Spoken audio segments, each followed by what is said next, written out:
Hi, folks. My name is Ann Webb. I'm the policy director with Common Cause North Carolina. And I'm here today to provide folks with an overview of some of the recent changes to the law that are affecting this year's election in North Carolina. And then some of the, excuse me, and then some of the issues that we are seeing already in terms of disinformation during this election, and some resources that may be useful if you are encountering disinformation and want to draw attention to it amongst the other election protection folks working in the state. So I'm going to start really briefly with some key election dates, and my job is to really think about what happens after the election. So I'm going to emphasize some dates that go past election day. Right now, we're in the middle of the last week of early voting. Early voting ends on Saturday, November 2nd at 3 p.m. And incidentally, that's also the last day before November 6th for folks to go get a voter ID. And I'm going to talk a bit more about voter ID. November 5th is the absolute is election day and is also the absolute deadline for all absentee ballots to be turned in. And then I've shared here for folks a couple of important post-election deadlines. November 14th is the last day to cure mail-in or provisional ballots that need additional information in order to count. November 15th is when the county canvass will meet, and November 26th is when the State Board of Elections is expected to meet.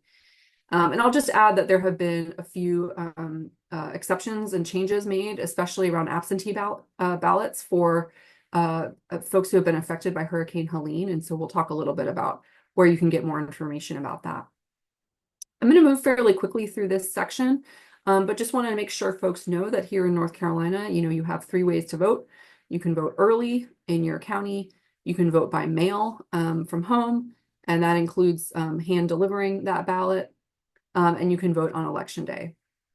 We obviously encourage early voting, and I'll explain in just a moment why that's such an important option for folks. This is the first presidential election that we've had voter ID in North Carolina. And so I'm just going to talk about it really briefly. I'm not going to read everything out on these slides, but it's a really important piece because we know that many voters only vote every 4 years. And so the information they're getting about voter ID in this election is going to be really critical to whether or not their ballot actually counts, and also whether or not they feel comfortable going and trying to vote. So the most important thing to know is that the vast majority of voters can just take their North Carolina driver's license, and they'll be a-okay to vote this year. If they don't have a North Carolina driver's license, there is a list here of a number of other kinds, and one thing I'll just highlight is that many campus student IDs are approved for using in this year's election, which is really important for folks to know.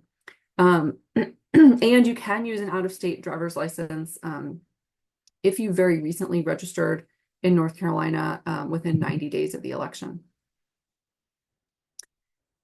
The one other thing I'll just add is a little bit of background. The reason this is happening is because the state Supreme Court in North Carolina reinstated a photo voter ID law that had been struck down as racially discriminatory just the year before. And so it's important that folks understand that this is a law that has gone back and forth in terms of whether it's been in effect in North Carolina based on court decisions and court challenges.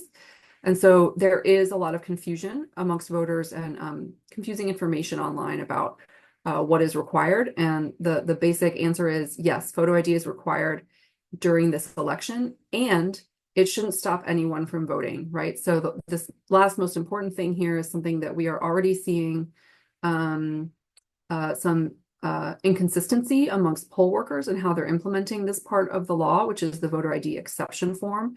And you'll have to excuse my slide from 2023. It had a nice rhyme. In 2023, there are exceptions to voter ID. Same thing in 2024. We want to really make sure that voters know that if for some reason they forget their ID, they lost their ID, they can't bring their ID to vote that day, no one should be stopping them from voting. They can absolutely vote a provisional ballot with a voter ID exception form. And if they're not offered that choice, which they should be, they should absolutely ask for it, and that should be provided to them. So we're really hammering this point during this election, because one of the things we know is that during the primary, voters who didn't have ID when they went to vote but used the voter ID exception form properly had their ballots counted at a much, much higher rate than voters who voted provisionally without voter ID and were required to return to show their ID at the County Board of Elections before the county canvass. Those voters returned at a very low rate. We are going to be working really hard to help those voters know what they need to do and get them rides and whatever they need to get back to that county board. But it's an extra step. And so using the exception form is really critical. And this is that number. About 74% of folks who in the primary did not use the voter ID exception form and instead were required to come back to the county board. About 74% of those folks had their ballots rejected simply because they didn't have the ability to make that second step. And one last area that we want to really highlight here is same-day registration. So this was a pretty big change that happened through legislation. We've had same-day registration. Same-day registration is awesome. In North Carolina, we can do it through Saturday. We encourage folks who aren't registered to go ahead and vote between now and Saturday.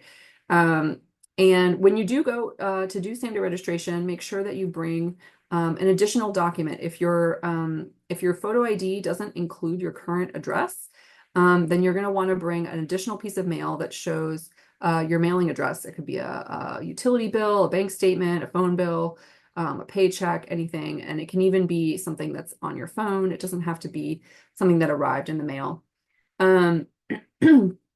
But there are some new changes. I'm not going to go into all the details, but the most important thing to know is that it's very important that when the County Board of Elections sends you a piece of mail right after you do same-day registration and cast your ballot, they're going to send you a piece of mail. And if it doesn't arrive at your mailbox and instead gets returned undeliverable, they're required to reject your ballot unless you come in and cure your ballot before November 14th.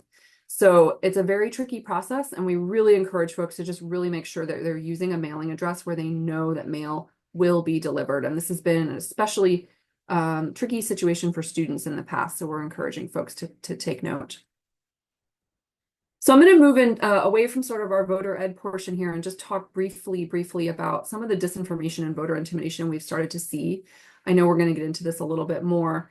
North Carolina is a hotspot for election disinformation. This year, there's a notable focus on immigrant voters, sort of alleged non-citizen voters, people using absentee ballots, students, overseas voters, and voters who are using the voter ID exception form, right? So we're seeing information that's incorrect floating around about voters using these various methods for voting or voters with these identities. We've seen anti-immigrant signs posted near polling places, right? These are signs that use sort of the law to threaten people with the possibility of it being a crime if they vote, or that they could be deported. We found that these signs are primarily in Spanish, suggesting that there's sort of a particular community that's being targeted with those. We're seeing County Board of Elections members in their official meetings questioning the ID exception form and the rules around the ID exception form, which really should be a very reliable way for folks to have their ballot counted. So far, these forms are still being approved, but we are seeing some sort of election officials pushing back on that policy. We've seen intimidation at polling places by partisan greeters. This is something that has happened in many elections. It's not really new this cycle, but we are seeing a bit of escalation with folks making accusations at voters, getting particularly heated with voters who express disagreement with those partisan observers. And we also have new rules this year around partisan poll observers who are inside the polling places. And something we really want to flag for folks is that those partisan observers have a bit more freedom to move around polling places than they've had in the past. And we are anticipating election day, maybe kind of a day where we see more of those poll observers taking advantage of that, attempting to listen in on conversations in a way that might make voters uncomfortable. And so we want to really highlight that as something to look out for and to report to our hotline, which I'll share the number for in just a moment. And I know I'm running really short on time, so I'm just going to quickly just wrap up with some key messages for voters. Poll workers are trained to address almost any issue that comes up, including technology issues. If machines aren't working properly, there's an emergency container that is reliable for those ballots to go into. These tend to be resolved quickly.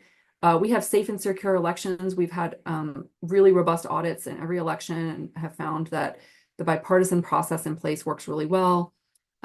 We do not have official results on election night. We never do. It's a bipartisan process between then and November 15th to count the ballots. And 2020's a very, very close state Supreme Court race is an extremely good example, right? We had a hotly contested race. It ended up being decided by 401 votes, but we had an accurate outcome and the winner took the seat. And so we know that the process works. So I'll just leave folks with this. ncvoterguide.org has all the information that you might need to answer questions for yourself or for others. We encourage folks to use the North Carolina Nonpartisan Hotline to report any incident of voter intimidation, disinformation, misinformation, however you get it. And you can text that number as well. So text or call the hotline, and there are experts ready to respond to any issues that you might see. So thank you so much.